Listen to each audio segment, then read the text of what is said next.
The Great Divide is Noah Kahan's highly anticipated follow-up to 2022's Sixth Season, the record that propelled the folk pop artist into stardom. This time around, we're being treated to an extra 20 minutes of runtime, with this album clocking it in an hour and 17 minutes.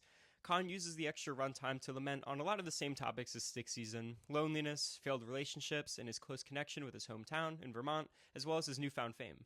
I'm just going to tear the band-aid off and get into the lyrics, which I'm not crazy about, to be honest. It seems like that's the main draw to Kahan's music for a lot of his fans, and people clearly find his writing to be very emotional, and I'm trying to buy into that power that people seem to find here, but I just don't hear it.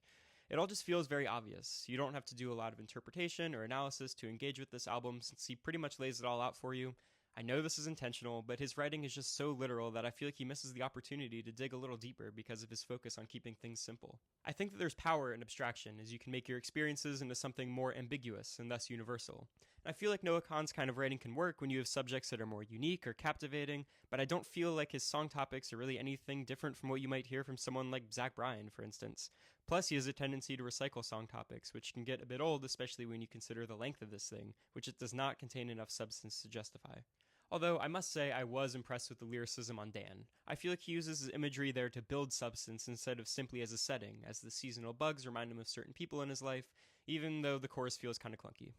When this record does shine, it's mostly due to his voice and vocal melodies. The way he sings can feel very modern and in line with similar artists, but it's a bit higher and sort of nasally and airy. He has like a sensitive roughness to his voice that really suits his music.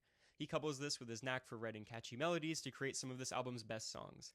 Paid Time Off is without a doubt the best song on here. I love how much time he gives it to breathe in the beginning, and the chorus is excellent, no notes. And I have similar feelings about American Cars. It's a bit more energetic, but it has another solid chorus, and I love the bridge that comes to the end. The quickness of it really adds a lot.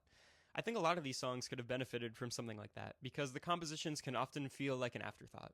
I wasn't especially impressed with the guitar playing or the structures of these songs. They're just very standard folk type things, and you really feel this towards the end of the record with songs like Spoiled or Headed North. I guess I just want to finish by saying that I appreciate how intimate these songs are and how much vulnerability goes into them, but I feel like there are barriers to really being able to feel that emotion, and that makes it a pretty hard record to get into for me. But if you liked it, you should comment about it and let me know what you're hearing that I'm not. Or if you didn't like it, you should comment about that too. So, 5 out of 10.